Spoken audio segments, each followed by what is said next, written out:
ஓம் ஸ்ரீ மகா கணபதே நமக. ஓம் ஸ்ரீ சரவண பவனி நமக. வாழ்க வையகம், வாழ்க வையகம், வாழ்க வளமுடன். குரு வாழ்க, குருவே துணை. அறிவில் சிறந்த சான்றோர் பெருமக்களே, என்றும் ஆனந்தம் ஆரூர் கலாவின் ஷேடோஸ் இணையத்தின் மூலமாக உங்களுடன் ஒரு பெரிய குடும்பமாக இணைவோம். வாருங்கள்.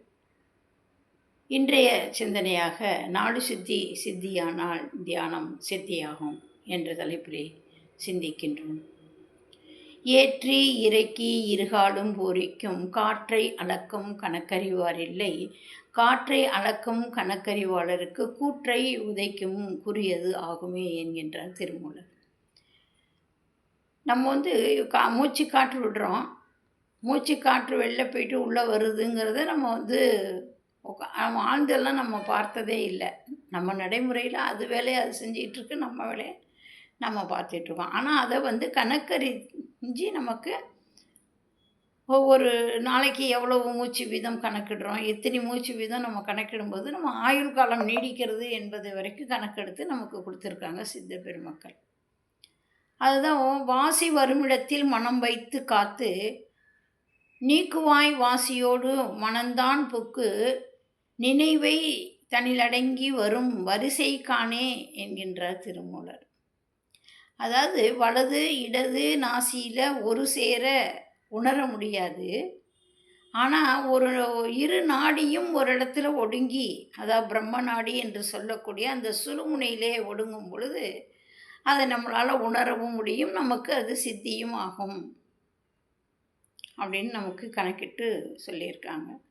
அப்போ தியானத்தை கணக்கிடுவது அப்படிங்கிறது தத்ர பிரத்யேக தியானம், அதாவது தியானத்தை கணக்கிடுவது எப்படி என்கிறது பதஞ்சலி யோக சூத்திரம். அப்போ நாடி சுத்தி மூலம்தான் நம்ம காற்றை கணக்கிட முடியும். தியானம் செய்யும்போது நம்ம எண்ணம் ஒரு நிலையிலே ஒடுங்கும். அது 12 வினாடி செய்தால் ஒரு தாரணா என்று குறிப்பிடுகிறார்கள். 12 வினாடிகள் ஒரு குறிப்பிட்ட பொருள் மீது நம்ம மனதை வைக்கும் பொழுது அது ஒரு தாரணாவாகிறது.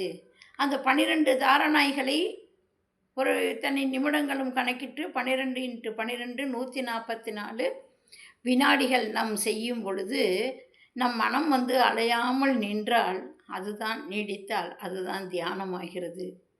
அப்போ 12 வினாடி தியானம் அப்படிங்கும் பொழுது 29 நிமிடங்கள் நாம் செய்யும் பொழுது மனம் ஒரு இடத்திலே ஒன்று ஆரம்பிக்கிறது. அது சமாதி நிலை என்று சொல்லக்கூடிய நிலையாகும். இப்போது எப்படி இதை உணர்ந்திருக்காங்க அப்படின்னா, தவத்தின் மூலமாக, அதாவது தொட்டு உணர்த்தி ஒரு குருவின் மூலமாகத்தான் அந்த நிலையை அவர்கள் உணர்ந்திருக்கிறார்கள். நாடி சுத்தி பிராணாயாமம் செய்தால்தான் மனம் ஒரு நிலையிலே அது ஒடுங்கும்.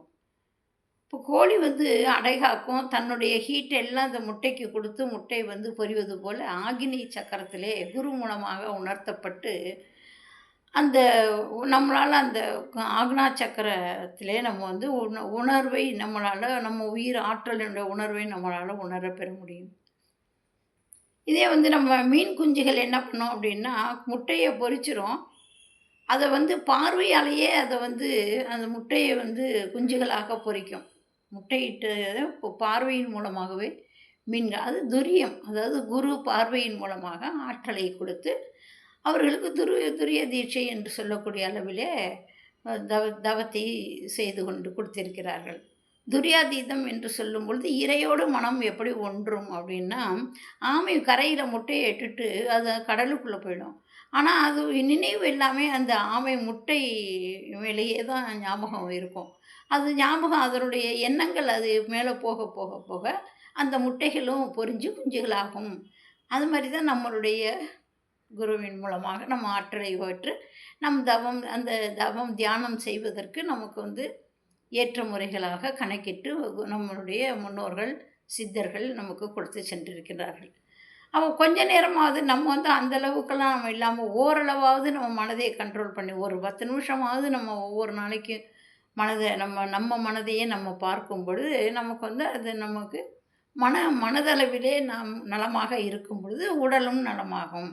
அப்போ பிரம்ம ரகசியத்தை அதாவது பிரம்ம ரகசியத்தை, பிரணவ ரகசியத்தை வேதாத்திரியத்தில் மகரிஷி எப்படி இணைச்சிருக்கிறார் அப்படின்னா, இந்த இந்த 4 வேதங்களும் என்ன கூறப்பட்டிருக்கோ, அந்த நாடி சுத்தி என்பது ஒரு அடிப்படை பயிற்சி என்பது தான். அது இருந்தா தான் மத்த எல்லா பயிற்சியுமே நம்ம போக முடியும். இத பக்தி மார்க்கத்தில எப்படி குடுத்துருக்காங்க அப்படின்னா, காயத்ரி மந்திரம் என்று சொன்னா, அது 128 தடவை காயத்ரி மந்திரம் சொன்னா, நம்ம வந்து இந்த பிராணாயாம பயிற்சி செய்வதற்கு சமமாக அத குடுத்துருக்காங்க. ஒரு பகுதி மட்டுமே காயத்ரி மந்திரங்கிறது வந்து யாக்கிருதை, காயத்ரி, சிரசு என்று 3 நிலையிலே இருக்கிறது. அத சொல்ல சொல்ல நமக்கு வந்து அந்த நாடி சுத்தி நமக்கு பிராணாயாமம், நாடி சுத்தி பிராணாயாமம் நமக்கு சித்தியாகும் அப்படிங்கிறாங்க. இப்போ மனிதன் வந்து 120 ஆண்டு காலம் வாழலாம். அப்படின்னு எப்படி அவங்க வந்து கணக்கிட்டுருக்காங்க அப்படின்னு சொன்னா, 1 நிமிடத்திற்கு வந்து 15 மூச்சு வீதம், 60 நிமிடத்துக்கு 900 மூச்சு என்று கணக்கிட்டிருக்கிறார்கள். அப்ப 24 மணிக்கு வந்து 21,600 மூச்சு வீதம், ஒரு வருடத்துக்கு 78,84,000 மூச்சியாகவும், நாம் 120 ஆண்டு காலம் வாழும் பொழுது வாழ்வதற்கு 94,60,84,80,000 மூச்சுகள் என கணக்கிட்டு இருக்கிறார்கள். அது பிராணன் எப்படி நம் உடலுக்குள்ள ஓடுகிறது என்பதை ஆராய்ச்சி துவங்கினார்கள். அது வந்து ரகசியமாக வேதம், இதிகாசம், உபநிடதம், புராணங்கள்லாம் கூறப்பட்டிருக்கிறது. அப்ப இதை இணைத்து விட்டார்கள் நம்ம இத கற்றுக்கொண்டு எல்லாருமே இந்த சிற்றறிவை பேரறிவோடு இணைத்து விட்டார்களா என்று கேட்கும் பொழுது, அது விரல் விட்டு எண்ணக்கூடிய அளவே இருக்கின்றார்கள். நாம் அந்த அளவுக்கு பெரிய லெவல்ல நம்ம வந்து செய்ய முடியலன்னா கூட, நம்மளால முடிஞ்சது ஒரு நாளைக்கு 10 நிமிடம் நம் மனதை வந்து மூச்சை கவனித்து, நம் மனதை வந்து அமைதிப்படுத்தி கொண்டோம் என்றால், நாமும் நம் குடும்பம், பிள்ளைகளையும் நல்ல முறையிலே வாழ முடியும் என்று கூறி நிறைவு செய்து கொள்கிறேன். வாழ்க வளமுடன். நன்றி, வணக்கம்.